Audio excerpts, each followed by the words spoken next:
एक साधारण बहू का असाधारण सच। भाग 4। राठौर हवेली की सुबह जैसे किसी अनजाने बोझ से झुकी हुई थी। बरामदे में हवा चल रही थी, लेकिन भीतर का वातावरण एकदम स्थिर, जैसे दीवारें खुद सांसें रोके खड़ी हों। पिछली रात जो हुआ था उसका असर सबके चेहरों पर दिख रहा था। नीलाक्षी की आंखों में अभी भी सूरज की ओर से दिए गए घाव की एक हल्की और तेज टीस बाकी थी, लेकिन उसके कदमों में अब वैसी अनिश्चितता नहीं थी। वह धीरे धीरे बदल रही थी। भीतर कहीं कोई कोमलता राख बनकर गिर रही थी और खुद से एक नई शक्ति उठ रही थी। सूरज की बेचैनी। सूरज राठौर रात भर सो नहीं पाया था। वह किसी बड़े बिजनेस डील की चिंता में बेचैन होने वाला इंसान नहीं था। दुनिया की कोई भी बात उसे विचलित नहीं कर सकती थी, लेकिन कल जो उसने देखा, नीलाक्षी का गिरता हुआ शरीर, उसका पीला चेहरा, उसका टूट जाना, वह याद आते ही बेचैन होकर उठ बैठा। उस लड़की में कुछ तो था, एक ऐसी सच्चाई, एक ऐसी नरमी जो उसने अभी तक किसी में नहीं देखी। वह खुद को समझा नहीं पा रहा था, लेकिन उसके भीतर कुछ बदल रहा था। उसने आईने में खुद को देखते हुए मन ही मन कहा, मैं क्या कर रहा हूँ, ये सब मैं क्यों महसूस हो रहा है। अनजाने में ही उसका हाथ उस छोटे से लटकन के ओर चला गया जो गुजरी रात उसके हाथ से टकराकर फर्श पर गिरा था। नीलाक्षी की माँ की याद का चिन्ह। वह उसे उठाकर रख तो चुका था, पर लौटाया नहीं। क्यों?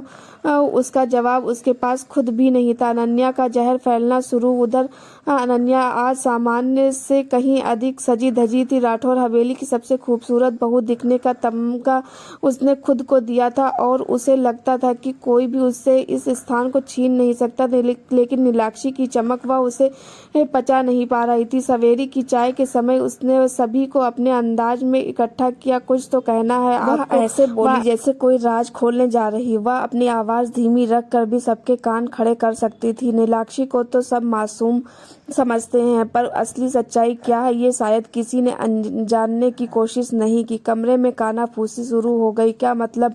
बुआ साहब ने पूछा। अनन्या ने गहरी सांस ली, जैसे उससे बड़ी तकलीफ से यह सच कहा जा रहा हो। कल रात जब सब सो रहे थे, मैंने नीलाक्षी को छुपकर फोन पर बात करते देखा।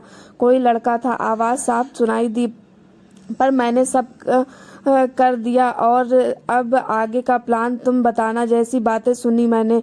कमरे में एकदम खामोशी छा गई। अर्थात अनन्या ने झूठ को इस तरह गढ़ा कि वह सच से भी अधिक विश्वास योग्य लगे। ये लड़की इतनी सीधी नहीं है जितनी दिखती है। मुझे तो पहले दिन से शक था। सूरज से शादी का असली कारण कुछ और ही है। भाभीियों के चेहरे पर आश्चर्य और शक की लकीरें गहरी हो गई। काका साहब ने गुस्से से पूछा, तुम कहना क्या चाहती हो? अनन्या ने वही बात कही जिसका असर सबसे तेज होता है। नीलाक्षी ने शादी सिर्फ राठौर परिवार की दौलत के लिए की है। कहीं ऐसा ना हो यह सब एक प्लान हो। उसकी आवाज में इतना जहर था कि घाव धीरे धीरे पूरे घर में फैलने लगा। सूरज का रुख बदलना। उधर सूरज जब नीचे आया तो उससे हवेली में अजीब सी बेचैनी महसूस हुई। दरबारी लड़कियां नजरें चुरा कर गुजर रही थी। बड़ों के चेहरे खिंचे हुए थे। वह सीधे हॉल में पहुंचा। सब उसे देख ही चुप हो गए। किस बात की चर्चा हो रही है? उसने ठंडे लेकिन सख्त स्वर में पूछा। अनन्या के चेहरे पर एक कुटिल मुस्कान फैल गई। बस नीलाक्षी के बारे में कुछ बातें हो रही थी। जैसे ही उसने नाम लिया, सूरज का दिल एक पल को रुक गया। वह तुरंत बोला, क्या बातें? अनन्या ने वही झूठ दोहराया, थोड़ा बड़ा कर, थोड़ा सजा कर। सूरज सा, आपने उससे शादी की है इसलिए बताना जरूरी समझा। कल रात मैंने उसे फोन पर किसी लड़के से बात करते सुना। मुझे तो लगता है यह शादी इसके मन में कुछ और इरादों से हुई है। सूरज के चेहरे पर कठोरता आ गई, लेकिन उसकी आंखों में विश्वास का धागा अभी भी टूट नहीं रहा था। और तुमने यह बात उसी वक्त आकर मुझे क्यों नहीं बताई? उसकी आवाज में तेजी थी। अनन्या थोड़ी घबराई पर बोली, मुझे लगा पहले सबकी राय समझ लूं। सूरज ने कुछ नहीं कहा, लेकिन उसके मन में एक कसमकस जरूर उठी। नीलाक्षी, क्या वह ऐसा कर सकती है? नहीं। मन में तुरंत जवाब दिया, वह नहीं हो सकता। नीलाक्षी का शांत सामना। नीलाक्षी रसोई में खड़ी थी, सबके लिए नाश्ता तैयार करते हुए। आवाजें उसे बाहर से साफ सुनाई दे रही थी। उसने सांस रोकी, पर खुद को संयत किया। सूरज उसके सामने आया। उसकी आंखों में झूठ का धुआं और सच की तड़प एक साथ थी। तुम रात को फोन पर किससे बात कर रही थी? नीलाक्षी ने पल भर को उसे देखा। वह आदमी जो कल पहली बार इंसान लगा था, आज फिर से सवालों में उलझा खड़ा था। किसी ने से नहीं, लेकिन अनन्या ने झूठ कहा है, नीलाक्षी बोली। उसकी आवाज़ शांत लेकिन दृढ़ थी। और आपके मन में यदि मेरे लिए इतना ही विश्वास था तो शायद यह प्रश्न आप मुझसे पूछते ही नहीं।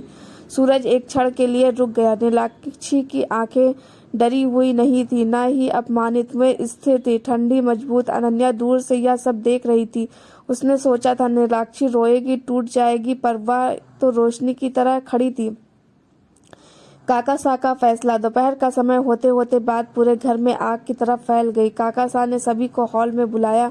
नीलाक्षी, सामने आओ। नीलाक्षी ने शांति से आगे कदम बढ़ाए। काका साह ने कठोर स्वर में कहा, हवेली के नियमों से खिलवाड़ बर्दाश्त नहीं। तुम पर आरोप है कि मुझ पर आरोप लगाए गए हैं। नीलाक्षी ने बीच में ही कहा, साबित कुछ भी नहीं हुआ है।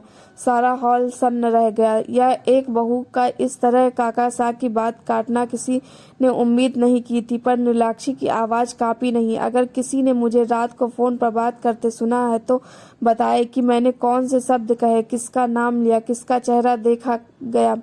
अनन्या के चेहरे का रंग उड़ गया। उसने जल्दी से कहा, मैंने बस आवाज़ें सुनी थी। नीलाक्षी ने उसकी ओर देखा, ऐसा देखना जैसे अनन्या अपने ही झूठ में खुद फंस गई हो। लेकिन आपने दावा किया कि मैंने कोई प्लान किया है। नीलाक्षी बोली, क्या सिर्फ आवाज़ सुनकर इतना बड़ा आरोप लगा देना उचित है? कमरे में चारों तरफ से फुसफुसाहट उठी। कुछ वृद्ध महिलाएं अनन्या की ओर शक से देखने लगी। काका साह का चेहरा सख्त था। सूरज, तुम्हारा क्या कहना है? उन्होंने पूछा। सभी की निगाहें अब सूरज पर थी। सूरज ने नीलाक्षी को देखा। उसकी आंखें डांडवा डोल नहीं हुई थी। वह झूठ नहीं बोल रही थी, यह सूरज को साफ महसूस हो रहा था। वह धीरे से बोला, नीलाक्षी ऐसा नहीं कर सकती। अनन्या के कदम लड़खड़ा गए, जैसे पार्टी के बीच कोई खेल हार गई हो। अनन्या की हार और उसकी नई चाल। हॉल में सबके जाने के बाद अनन्या गुस्से से कांप रही थी। उसकी उंगलियां मुट्ठी में बदल गई। सिर्फ एक बार की जीत से तुम बड़ी नहीं हो जाती नीलाक्षी। वह बुदबुदाई, तुमने मेरी इज्जत पर चोट मारी है, इसका बदला मैं दूंगी। अब तुम गिरोगी और इतनी बुरी तरह गिरोगी कि उठना भूल जाओगी। उसने अपने कमरे की अलमारी खोली और एक पुरानी डायरी निकाली। एक ऐसी डायरी जिसमें राठौर परिवार के पुराने छुपे राज दर्ज थे। वह डायरी उसे शादी के बाद संयोग से मिली थी। वह अब यह खेल दिलचस्प होगा, उसने मुस्कुराते हुए कहा। अब मैं हवेली की दीवारों को तुम्हारे खिलाफ इस्तेमाल करूंगी नीलाक्षी। सूरज का पहला कदम। उधर सूरज नीलाक्षी के कमरे के बाहर खड़ा था। वह भीतर जाने की हिम्मत जुटा रहा था। क्या कहे? माफी या बस यह बताना कि उसे भरोसा है? नीलाक्षी खिड़की के पास खड़ी थी। उसने दरवाजे की परछाई पड़ते देख उसकी ओर देखा। अंदर आइए। उसकी आवाज़ शांत थी, पर उसमें थोड़ी दूरी थी। सूरज ने कमरे में प्रवेश किया। मुझे तुमसे बात करनी थी।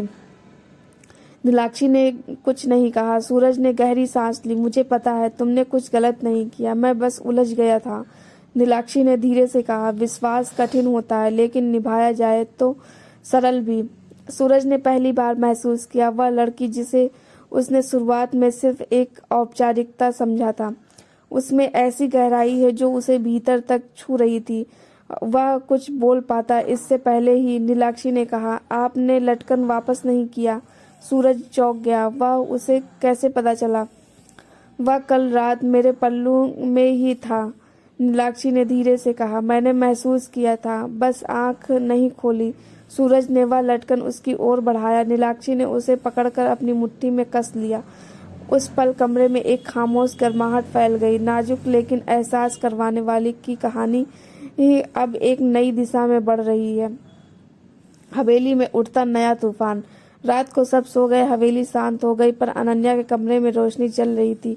वह डायरी को लेकर बैठे बैठे हंस रही थी, एक दबी हुई खतरनाक हंसी। अब खेल होगा असली। अब मैं राठौर हवेली की सबसे पुरानी साजिश खोलूंगी और इसके नीचे सबसे पहले आएगी नीलाक्षी। उधर अपने कमरे में नीलाक्षी चुपचाप बैठी थी। हवेली से अजीब सी बेचैनी उसे महसूस हो रही थी। कुछ आने वाला है, कुछ बड़ा, कुछ ऐसा जिसे वह रोक नहीं पाएगी, पर उसका सामना करेगी पूरी ताकत से। सूरज अपने कमरे में खिड़की के पास खड़ा था। वहां हवा तेज चलने लगी थी। दूर आसमान में बिजली चमक रही थी और उसे लगा इस हवेली में आने वाला तूफान सिर्फ मौसम का नहीं है। दोस्तों, आगे की कहानी जानने के लिए हमारे चैनल पर जुड़े रहें। आगे की कहानी कल मिलेगी। धन्यवाद।